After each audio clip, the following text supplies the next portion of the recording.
Hello friends, कैसे हैं आप सब लोग। आशा करता हूं कि आप सब लोग बहुत अच्छे होंगे, मस्त होंगे, स्वस्थ होंगे। दोस्तों, रेलवे की तरफ से कुछ नई भर्ती निकाली गई है।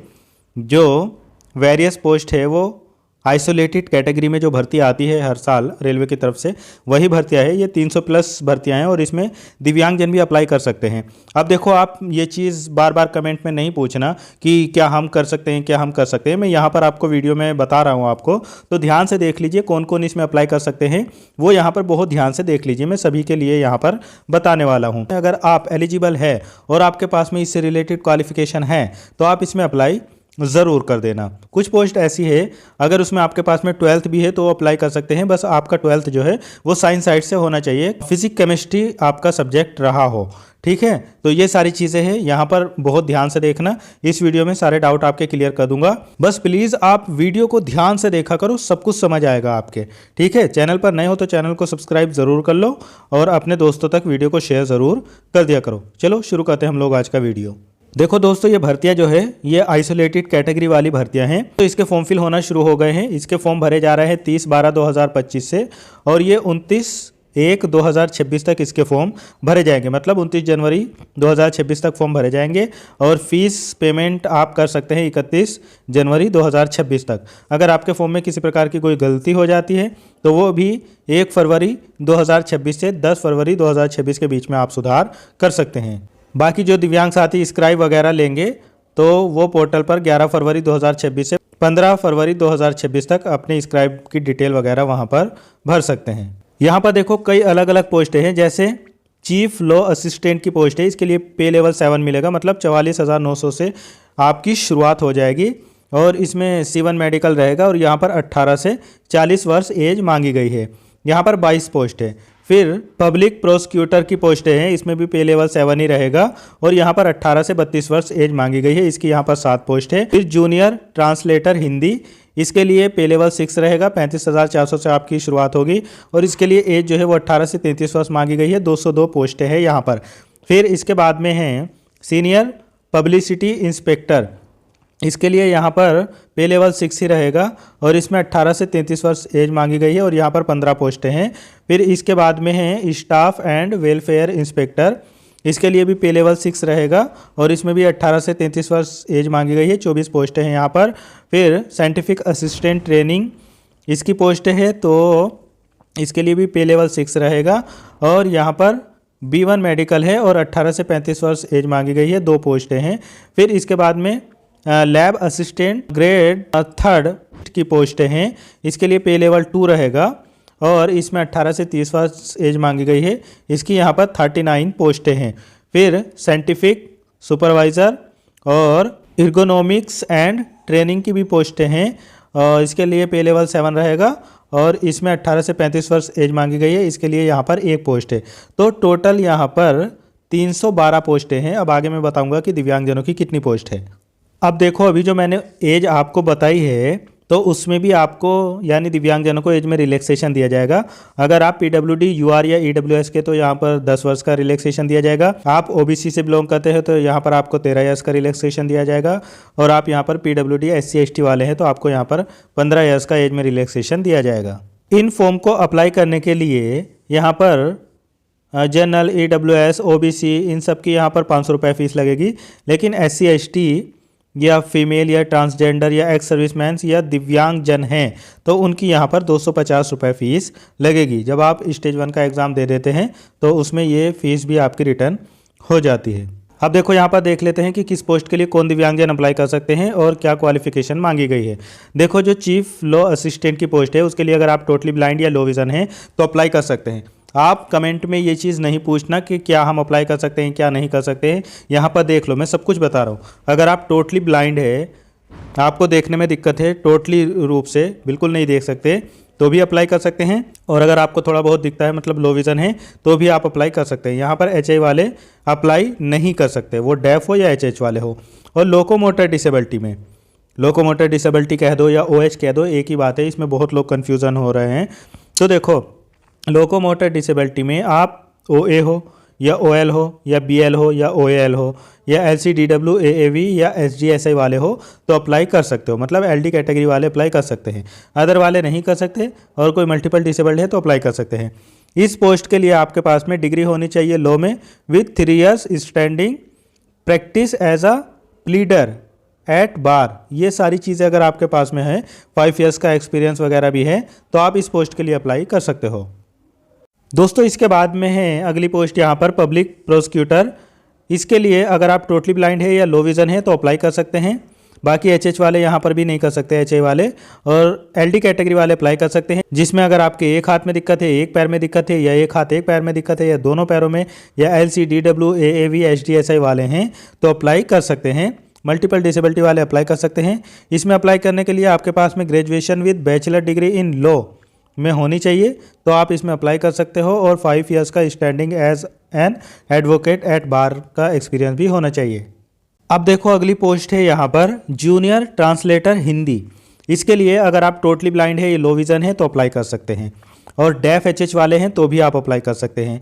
और इसके अलावा आप ओए, ओएल, बीएल, ओएल, सीपीएल, सीडीडब्ल्यू या एएवी या एमडीवाई मतलब मस्कुलर डिस्ट्रोफी या एसडीएसआई वाले भी हैं तो अप्लाई कर सकते हैं। अदर डिसेबिलिटी में यहाँ पर अगर एएसडी माइल्ड वाले हैं या एसएलडी है या एमआई है मतलब मेंटल इलनेस वाले हैं तो भी वो अप्लाई कर सकते हैं, और मल्टीपल डिसेबल्ड भी अप्लाई कर सकते हैं। इसमें अप्लाई करने के लिए अगर आपके पास में मास्टर डिग्री यानी एमए वगैरह है हिंदी या इंग्लिश में तो आप अप्लाई कर सकते हो, और ग्रेजुएशन में आपका हिंदी या इंग्लिश एक सब्जेक्ट रहा हो। ठीक है, ये सारी चीज़ें बहुत अच्छे से देखना। यहाँ पर आपको पता ही होगा कि जूनियर ट्रांसलेटर की पोस्ट पर अप्लाई करने के लिए क्या क्वालिफिकेशन मांगी जाती है। अगली पोस्ट है यहाँ पर सीनियर पब्लिसिटी इंस्पेक्टर की। तो इसमें ब्लाइंड वाले और एचए वाले अप्लाई नहीं कर सकते हैं। लोकोमोटर डिसेबिलिटी में भी एक हाथ, एक पैर, दोनों पैर और एलसी डीडब्ल्यू एएवी एचडीएसआई वाले ही अप्लाई कर सकते हैं। बाकी यहाँ पर अदर और मल्टीपल नहीं कर सकते। इसमें अप्लाई करने के लिए आपके पास में degree from recognise university and diploma in public relation या एडवर्टाइजिंग या जर्नलिज्म या मैस कम्युनिकेशन वगैरह में है और 2 years का एक्सपीरियंस है तो आप अप्लाई यहाँ पर कर सकते हो। दोस्तों इसके बाद में अगली पोस्ट है यहाँ पर स्टाफ एंड वेलफेयर इंस्पेक्टर की।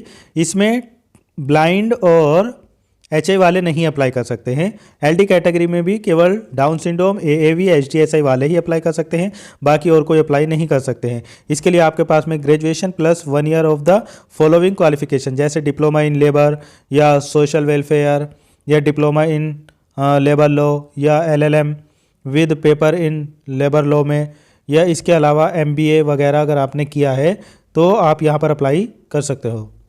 फिर दोस्तों अगली पोस्ट है यहाँ पर साइंटिफिक असिस्टेंट एंड ट्रेनिंग वाली। तो इसमें वीआई और एचआई वाले अप्लाई नहीं कर सकते हैं। एलडी कैटेगरी में भी जो डाउन सिंड्रोम, एएवी, एचडीएसआई है वही अप्लाई कर सकते हैं, बाकी कोई नहीं कर सकते। इसमें आपके पास में 2nd class masters degree in psychology में होनी चाहिए तो अप्लाई कर सकते हो, और 1 year एक्सपीरियंस भी आपके पास में होना चाहिए तो अप्लाई कर सकते हो। फिर इसके बाद में अगली पोस्ट है यहाँ पर lab assistant grade 3rd chemist and metallurgist की। तो इसमें अगर आप ब्लाइंड है तो नहीं अप्लाई कर पाएंगे, बाकी डेफ एचएच वाले यहाँ पर अप्लाई कर देंगे, और लोकोमोटर डिसेबल्ड भी अप्लाई कर पाएंगे, उसमें एक हाथ, एक पैर, दोनों पैर, और डीडब्ल्यू एएवी एचडीएसआई वाले अप्लाई कर सकते हैं। बाकी अदर डिसेबिलिटी नहीं कर सकते, मल्टीपल डिसेबल्ड कर सकते हैं। यहाँ पर आपके पास में केवल और केवल 12th होना चाहिए विद साइंस, मतलब साइंस साइड में होना चाहिए, फिजिक्स और केमिस्ट्री आपका सब्जेक्ट रहा हो। इसके बाद में दोस्तों अगली पोस्ट है यहाँ पर साइंटिफिक सुपरवाइज़र की। तो इसमें भी अगर आप डाउन सिंड्रोम, एएवी, एचडीएसआई वाले हैं तो अप्लाई कर सकते हैं, और यहाँ पर 2nd class master degree psychology वगैरह में आपके पास में है, और 2 years एक्सपीरियंस इन एडमिनिस्ट्रेशन और साइकोलॉजिकल टेस्ट वगैरह में अगर आपके पास में ये सब है तो आप अप्लाई कर सकते हो। अब दोस्तों हम यहाँ पर देख लेते हैं जोन वाइज दिव्यांगजनों की पोस्ट कितनी है और टोटल पोस्ट दिव्यांगजनों की कितनी है। तो सबसे पहले हम अहमदाबाद की बात करें तो यहाँ पर दिव्यांगों की पोस्ट नहीं है। फिर आता है अगला अजमेर। तो अजमेर में वीआई वालों की नहीं है, एचआई वालों की एक पोस्ट है, वो भी लैब असिस्टेंट वाली, और एलडी कैटेगरी की भी लैब असिस्टेंट की ही यहाँ पर है, और एमडी की भी यहाँ पर लैब असिस्टेंट की एक पोस्ट है। अगला जोन है यहाँ पर बेंगलुरु, यहाँ पर कोई पोस्ट नहीं है।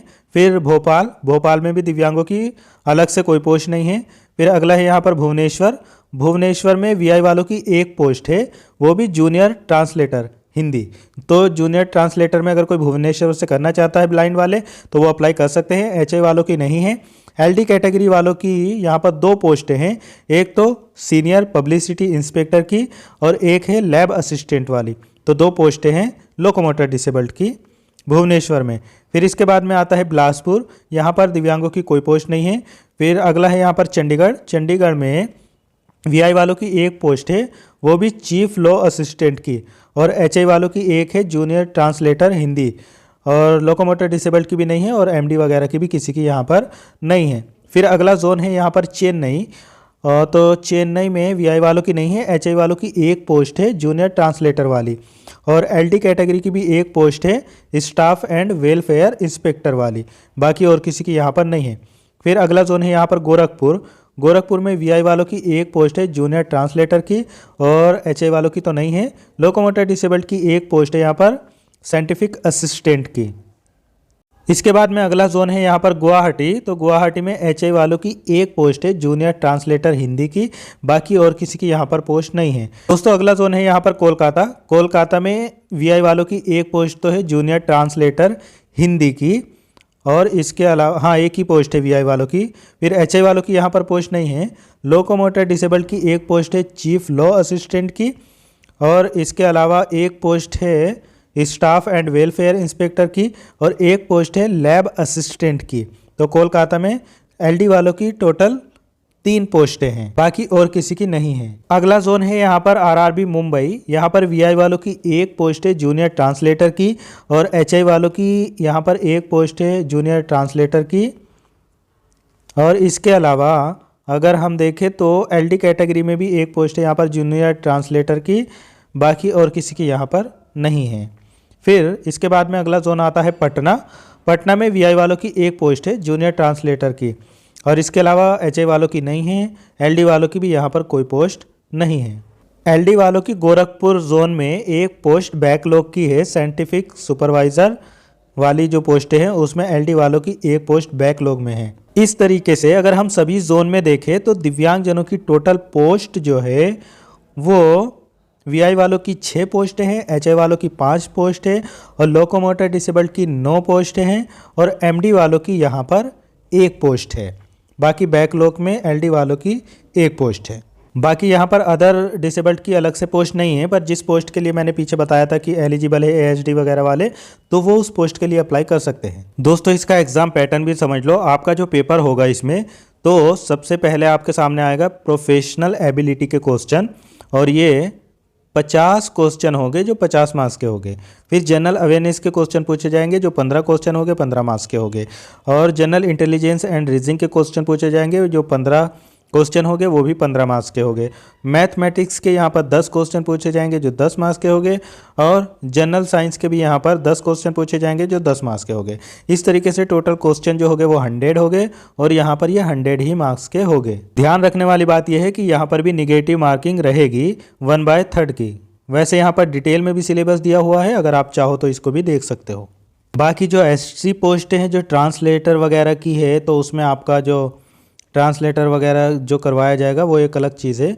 उसके बाद में आपकी DV वगैरह होगी और आपका सिलेक्शन यहाँ पर हो जाएगा। दोस्तों मुझे उम्मीद है कि ये वीडियो आपको बहुत अच्छे से समझ आई होगी। इसका फॉर्म कैसे भरना है, तो फॉर्म भरना आसान है। जिस तरीके से आप रेलवे का कोई भी फॉर्म भरते हो उसी तरीके से भर सकते हो। रजिस्ट्रेशन अगर आपका पहले से नहीं है तो रजिस्ट्रेशन कर लेना। अगर आपका पहले से रजिस्ट्रेशन है तो मोबाइल नंबर या आधार नंबर डाल के लॉगिन करके, और उसके बाद में अभी आपके सामने एक ही पोस्ट आ रही है क्योंकि यही वाला फॉर्म भरा जा रहा है, उस पर अप्लाई वगैरह करके आप इसको अप्लाई कर सकते हो। कोई भी दिक्कत नहीं आएगी, आपकी पुरानी डिटेल उसमें आ जाया करेगी। अगर नया रजिस्ट्रेशन है तो अपनी नई पूरी डिटेल ऐड कर देना और इसका फॉर्म फिल कर लेना। चलो वीडियो को शेयर ज़रूर कर देना, चैनल को सब्सक्राइब ज़रूर कर लेना। मिलता हूँ फिर किसी और वीडियो में। Thank you so much.